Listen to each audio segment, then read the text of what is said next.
Great, Carolyn. Thanks you guys for having me, for coming today. I want to, before I launch into kind of the research talk, I want to just spend a few minutes just kind of furthering the introduction and talk a little bit about some other areas of research that I think are really relevant to a lot of other work that's being done in the Gun Institute. I'm really kind of excited to get to kind of engage with the community here at Gun Institute. As a business school faculty, I seem a little bit removed. However, I'm kind of unique in our field. I came from an interdisciplinary environmental PhD program. Some of you may not be familiar, the University of California in Santa Barbara at the Bren School of Environmental Science and Management. And so that had a real interdisciplinary grounding, focused on all sorts of environmental solutions across, worked with folks in the natural sciences, different social sciences, as well as even in like psychology. And so that's kind of informed a lot of the way I look at research.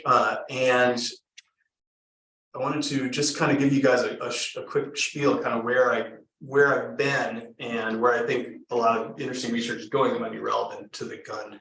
And so this is kind of classic. We organize our research ideas and themes on different axes. And so I usually think about, the unit of analysis is let me take a step back.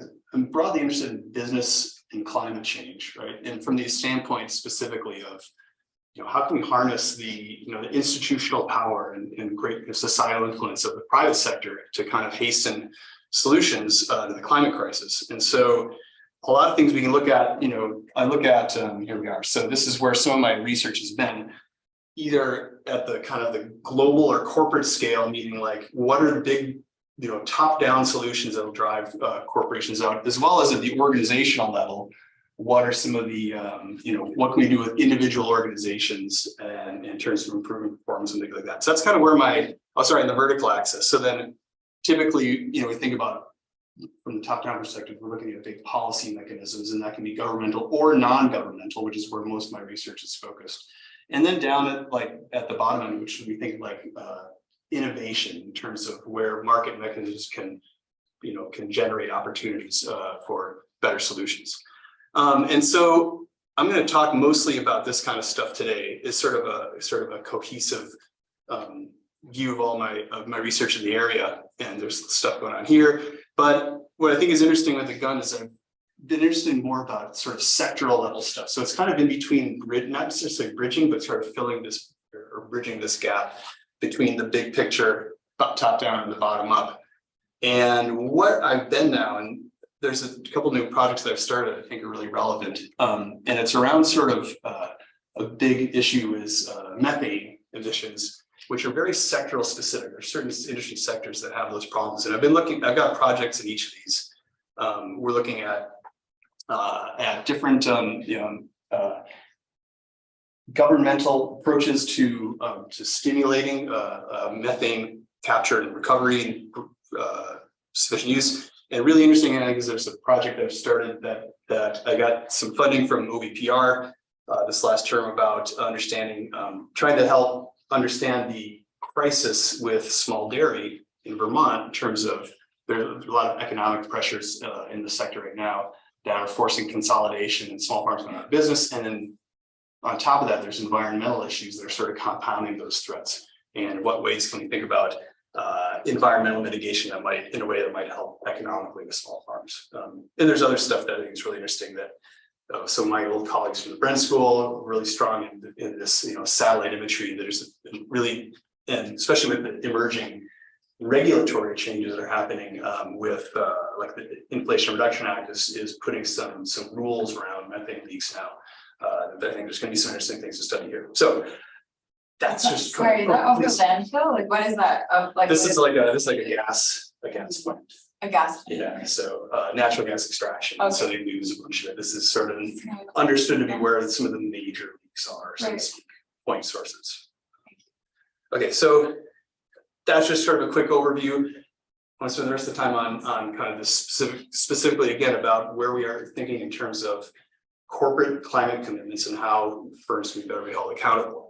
And the way this works is well, we'll just step through it. So we know that this is over more recent years, you guys have probably all seen headlines like this, where investors are rallying around corporations trying to raise the level of concern that, hey, we're starting to pay attention to climate change.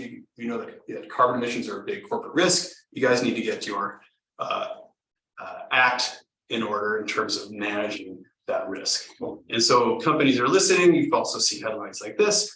All sorts of companies now are kind of running to make commitments to show, hey, here we take this seriously. We're going to manage this issue. So seems to be good news, right? So if we think about it, just taking a look at a big picture. This is data from International Energy Agency's annual report about global emissions, and we all know that there was this really big decline in emissions in 2020. We know that was really related to economic slowdowns due to the pandemic.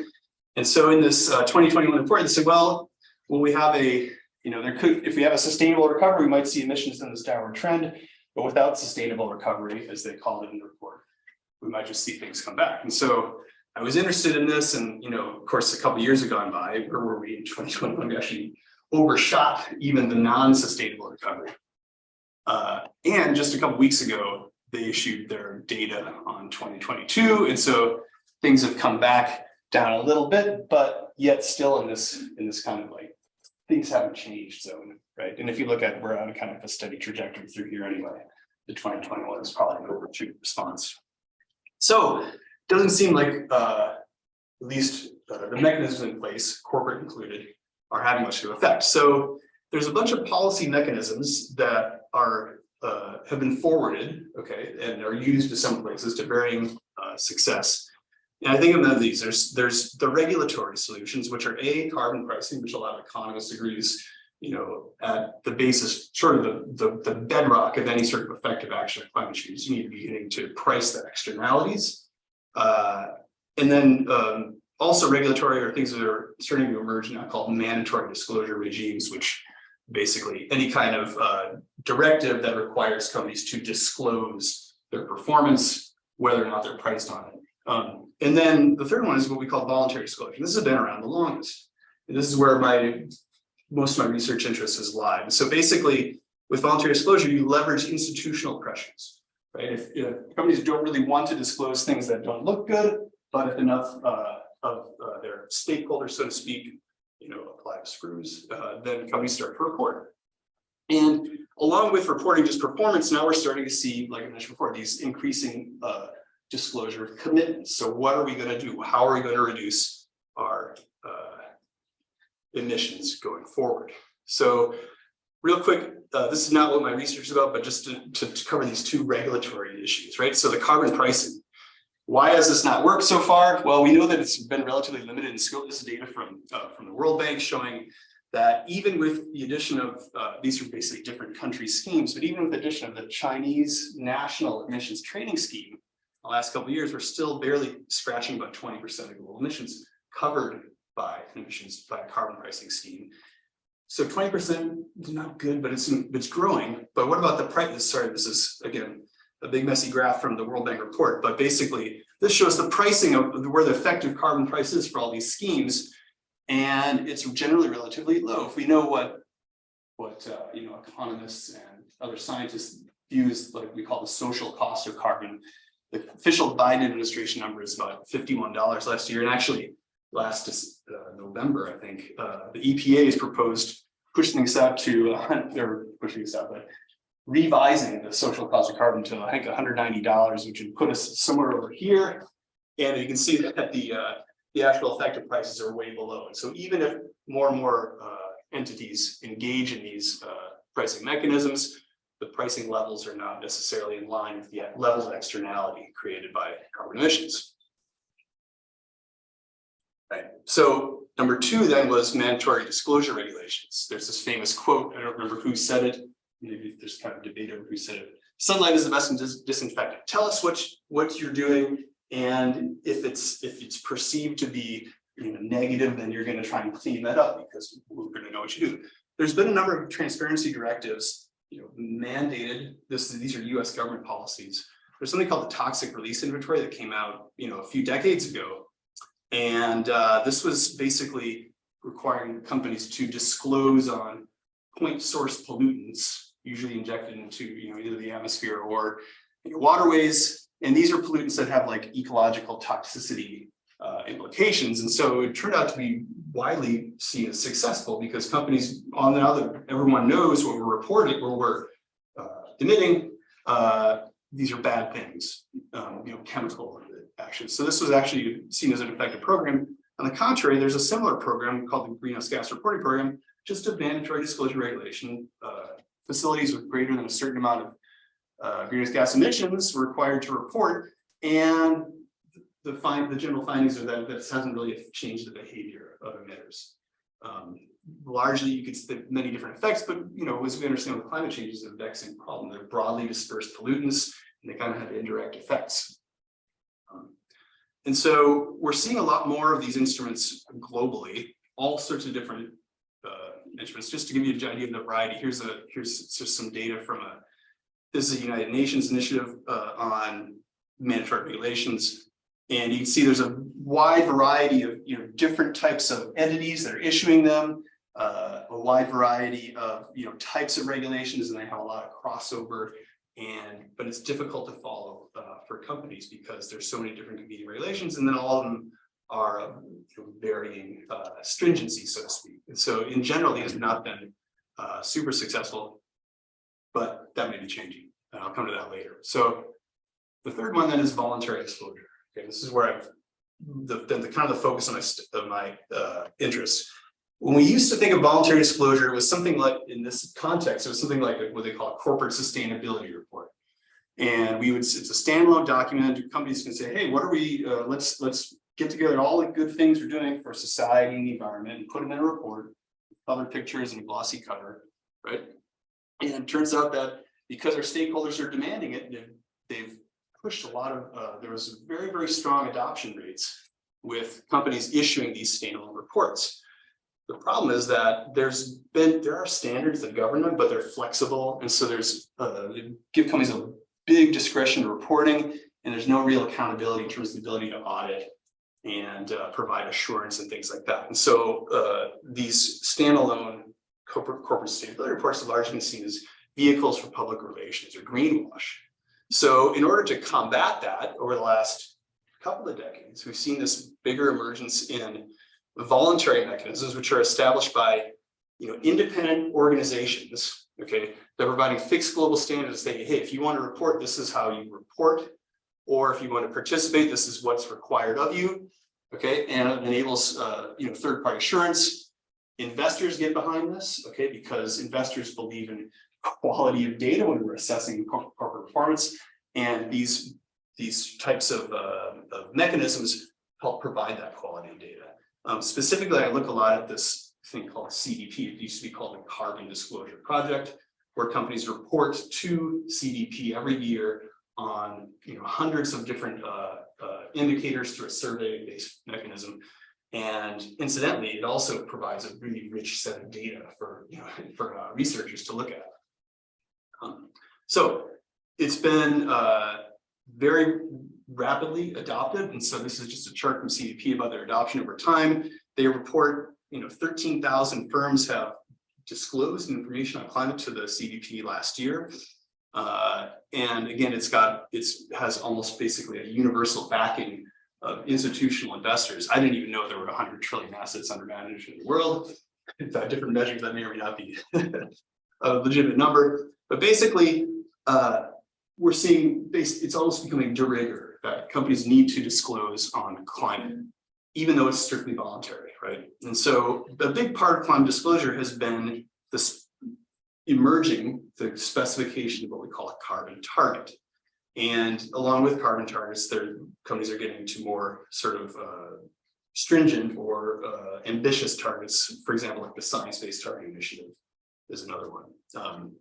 Which requires, if you disclose a target, it has to meet some sort of sectoral contribution to the Paris Agreement goals of 1.5 degrees C temperature rise. Right? So what is a carbon target? Ultimately, it's really like the main vehicle now for companies to communicate their commitment on climate change. We're going to reduce emissions by a certain amount. So on an absolute or an intensity scale. Intensity just means it's an absolute amount of emissions normalized by some operating metric. Often it's revenue, but for different industries it can be different. The emissions scope, those of you that study emissions, there's scopes 1, 2, and 3. And the big thing is here is it has to specify a percentage of reduction from some baseline level. That baseline level corresponds to a certain year in the past, and importantly, there's a target year. And so the target, importantly, the difference between baseline year and target year is like the amount of time that the company has to make those reductions, make this percentage reduction from baseline. So an example target would look like this. It hits all 5 of these key points. So Adobe, the example company, commits to reduce absolute scope 1 and 2 emissions 25%, the percentage reduction, by 2025. That's the target year relative to the 2015 base year. So that's it. It's a pretty simple statement. In addition to that, there's these what we call more ambitious targets. So we talk about the science-based target. It has to meet a certain annual rate of reductions, which is the percentage reduction divided by the period of time you have to do it. And then things like revenue or carbon neutral and net zero, and you guys are familiar with this, but there's been a big increase in these types of more ambitious targets over the last few years. So I'm really interested in understanding whether these things work, because companies have been setting targets for a long time, and we've got a lot of information about targets that are set in the past and how they're all change in the future or over time. And we were able to account for whether those targets have been hit by looking at company emissions, which have been disclosed to CDP. And so, do they work? A lot of academic research in the last several years have found that these things look like they're pretty good. These folks found more difficult carbon targets, meaning larger percentage reductions, were more likely to be attained. The idea here is kind of in like goal setting theory, where if you give yourself a challenging goal, you're more likely to get out of bed in the morning and want to accomplish it. Okay. Key aspects of targets are associated with lower emissions. Things like, again, more difficult targets, absolute targets relative to the intensity type targets that we're more likely to reduce emissions, and things like longer term orientation. If we set our target further out in the future, the more likely to reduce emissions. And then these other folks found that they looked at specifically the science-based targets, which are targets aligned with the Paris Agreement goals. They found that companies that set science-based targets had all these positive attributes, like investing more in emissions reductions and reporting, greater monetary savings from those initiatives. So, okay, so it looks pretty good, but I'm interested in digging in more, and I kind of have a less optimistic view on this based on research with my colleagues. And I'm going to kind of focus on these 4 areas. There are actually more ways that carbon targets can be problematic, but these are sort of 4 that I've kind of found over the course of my research. Not meaningful, we'll get to what that means. Not being attained, right? They set them and they don't necessarily meet them. They're actually getting easier over time. And actually, I found in the last couple of years, this is becoming more complex. We'll talk about this.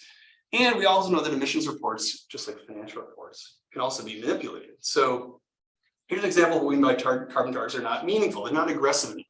So this part of the science-based target means you should be reducing emissions at a rate in line with that allows you to make a sectoral contribution to the Paris Agreement goals. And so science-based targets found, along with some academic research, that you need about a 4.2% on average. Different sectors might have different priorities, but 4.2% per year required to meet that Paris Agreement goal.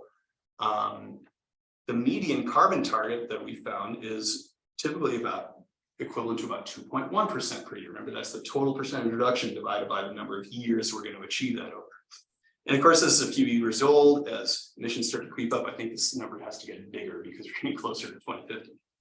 And then also, where the more aggressive targets are tend to be in the wrong sectors. So what we show here is this is the industry mean scope 1 emissions. So this is the higher emitting sectors. You guys know these: energy, utilities, materials, extraction. And the lower ones are financials, real estate, IT. And it turns out the lower emitting sectors are the ones that are setting more aggressive targets. They're easier to meet for these ones, because these guys are scope 1 intensive, right? And these guys are more scope 2, 3 intensive, right? Targets are not being attained, right? And so we found that by measuring, prior year targets to future emissions, that once those target years came and went, less than 40% of those targets were actually attained at the end of the day. And then of course, looking at ongoing targets, targets that still have a date in the future, if you look at their progress in emissions reductions, that fewer than 50% are on track. And I'll get to what this complex looking chart means. So basically, this is a hypothetical chart of a company reducing emissions from 2010 to 2050. And if we follow a straight line emissions reduction, this solid line, our cumulative emissions over time looks like this. Okay, and so the important thing here is if targets are not on progress, it implies that companies are following this sort of a delayed trajectory, right? If we reduce our emissions later, the dotted lines correspond, we actually end up with significantly greater long-term emissions. And so the trajectory is really important. And by pushing off emissions reductions into the future, companies are not really addressing the current really important pressing problems. Number 3 was that carbon targets are getting easier. So this was a really impactful chart from a study a colleague and I first put out a few years ago. And we had data out to 2019. We found that this is the percentage reduction on average of company targets, and pretty consistent through the early teens. And then it started to increase significantly in the latter half of the decade. Okay, so companies are reporting larger and larger carbon targets. We're going to reduce by more and more. But if you looked at the effective annual rate of reduction, which is what is important, for example, for the science-based targets, it actually was declining, because corresponding to this, when we increase our targets, say, for example, from 10, 20 to 30%, we might also push out the target year another 10 years to allow that for effective rate to go down. Not as difficult to meet. Now, this was funny because we thought we were onto something really important here, but then just a few years later, we got data from 2020 through 2022. We found that the trend had actually shifted. Wow. Okay. I don't think there's probably just a coincidence or not anything to do with our research, but basically here's that same data, and the targets now are still getting bigger. Okay. This is the total percent reduction, but this gray line is the duration. The duration tracked the percent reduction almost perfectly, and then the durations have leveled off, which means the targets are getting more aggressive. So this looks like maybe some good news here. In the last few years, something's changed that now targets start to get more aggressive. Okay, and so we thought that's really interesting. We better look into this in more detail. And we found that it turns out that what's behind this is a lot of targets change. So companies set a target and then they change it the next year. Maybe that's fine. We're figuring out how to do this. We're revising our expectations, but we know that companies set targets all the time. Financial targets. Okay, investors are really keyed into financial targets. Our revenue is going to grow by 10% next year, or our earnings are going to grow 5% next year. And if they don't hit those targets, or if they change them and back off from those targets a little ways, they get hammered in the market. Stock prices go down when targets get changed. We found that carbon targets investors, even though we're claiming big words about expecting companies to reduce emissions, they don't actually tend to attain to these changes in carbon targets. And we found there's all sorts of different ways that companies have tweaked their targets to make them potentially look better, but also make them easier to meet. And at the end of the time, I won't talk about all those in detail, but basically, the important thing is that companies are changing their targets frequently. And what else we find with respect to that is that, and I don't have a good chart from this, but this is a new paper that's just out for review now. But we found that basically we looked at these 4 types of ways that companies improve their targets, make them bigger, trajectory and target size, more aggressive, larger effective annual rate. A lot of companies are doing this now. And then the 2 big target schemes, like a science-based target or a net zero target, we're going to reduce our emissions net to zero. We found that companies that are making these sort of commitments, upping the ante on their commitments, have also increased their emissions. And so the more aggressive targets are corresponding with real time, or in the short term, companies that are having emissions increases on average. And then we also found that those effects were largest again for these 3 big emitting sectors. Okay, so the companies that are making more aggressive targets are emitting more today, right, with the promise of emitting in the future. we have a lot of years, we can push it off to the next executive team even to decide how to actually meet those targets, or maybe we'll relax them when the pressure's off.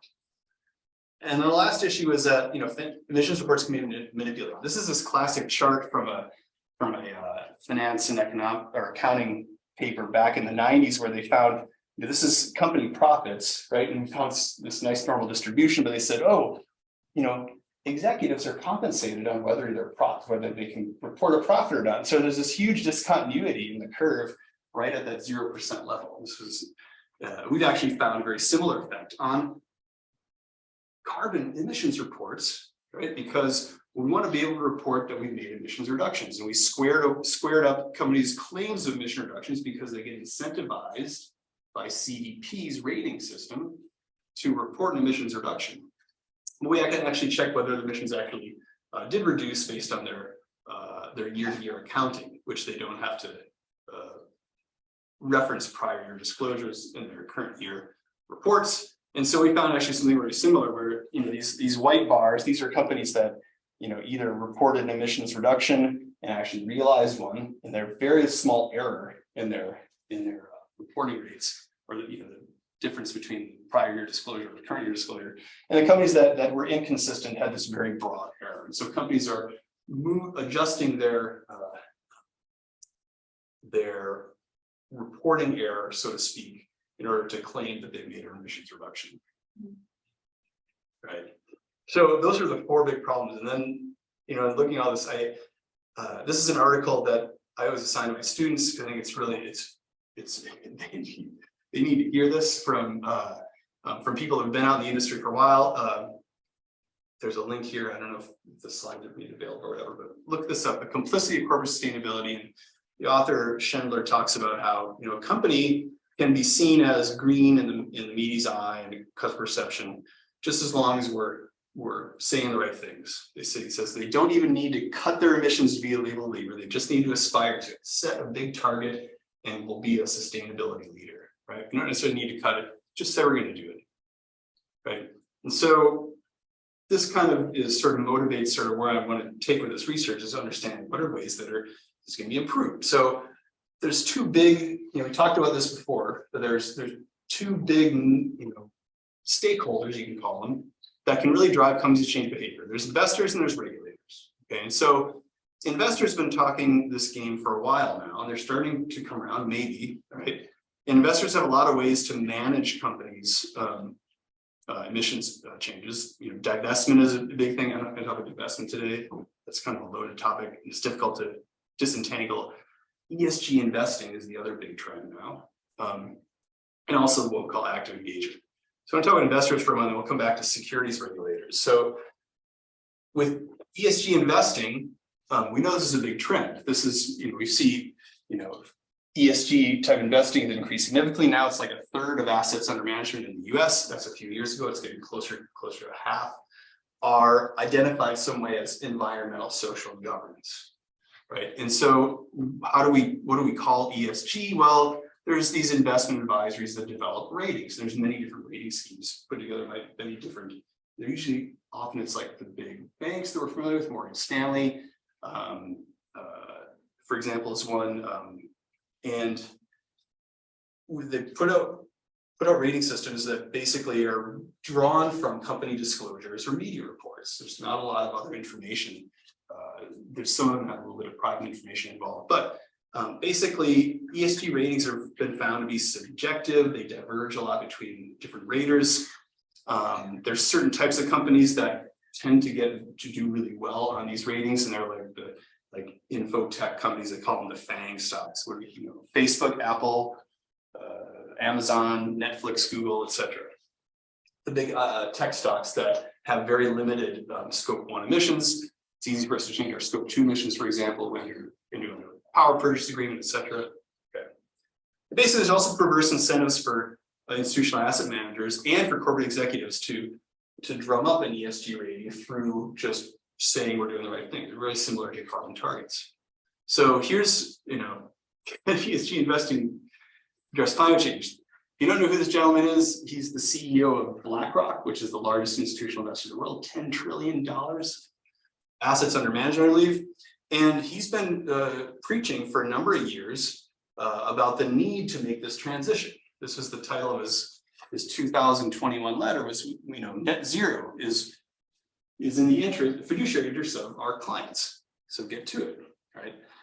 At around the same time, there was this gentleman who emerged as like the primary whistleblower on ESG investing, who came out in 2020. He was the guy who was running their ESG investing program for BlackRock, and he couldn't take it anymore, he says, and he quit, and he wrote these articles in the popular press.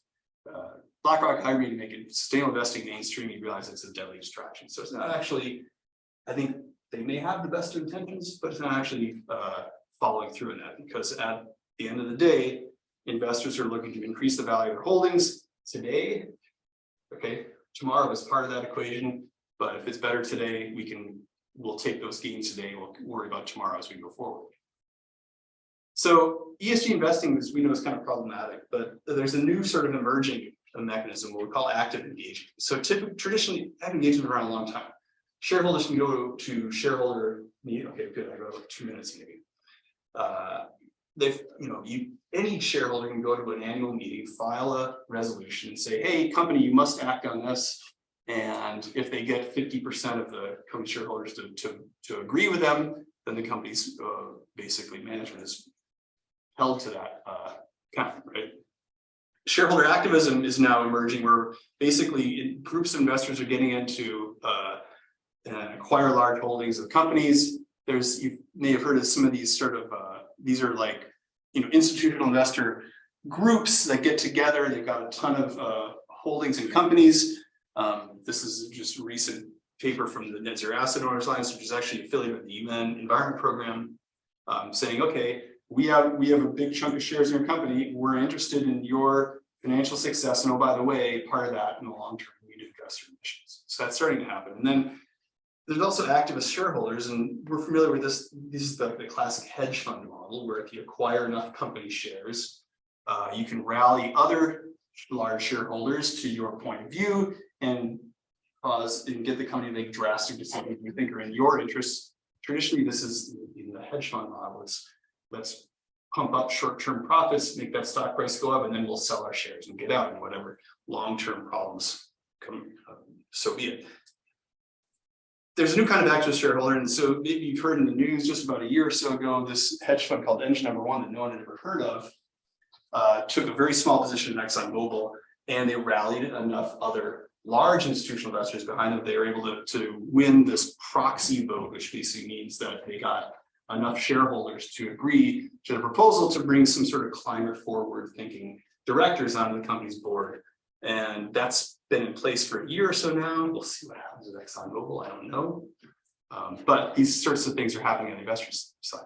They take a long time, and I don't know to the extent that these will be successful. And so I've kind of changed my interest and focus on the regulatory thing, because we're starting to see a lot of regulatory action, especially in the EU, where they're leading. And we see this now in the SEC as well, where the Securities Exchange Commission now is proposing a climate disclosure rule, which is, you know, as it comes out, we'll see how things get changed, but it's not too different from the voluntary disclosure mechanism in there. It's based on a lot of the success. So anyway, we're seeing, this is again that UN carrots and sticks program where they're tracking the number of instruments, and sort of seeing a lot more financial market regulations coming into disclosure, right?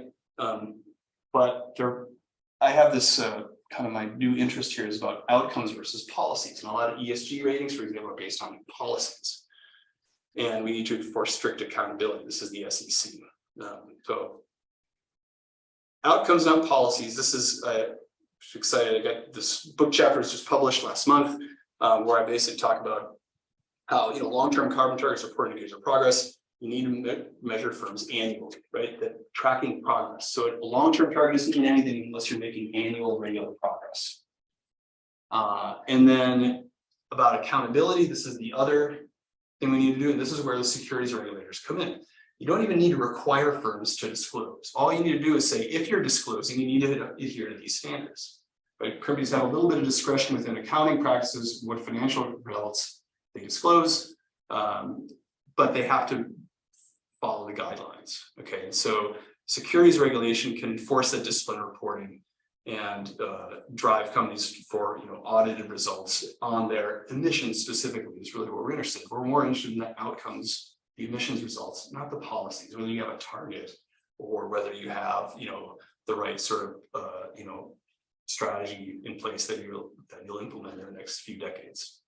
So once these are in place, if we have the right sort of rigor in reporting and accountability in reporting, investors will get behind it. Those results will start to become meaningful. And of course, you'll see corporate governance evolve with that as well. This is a link to a piece I had in popular media on kind of stepping through these things.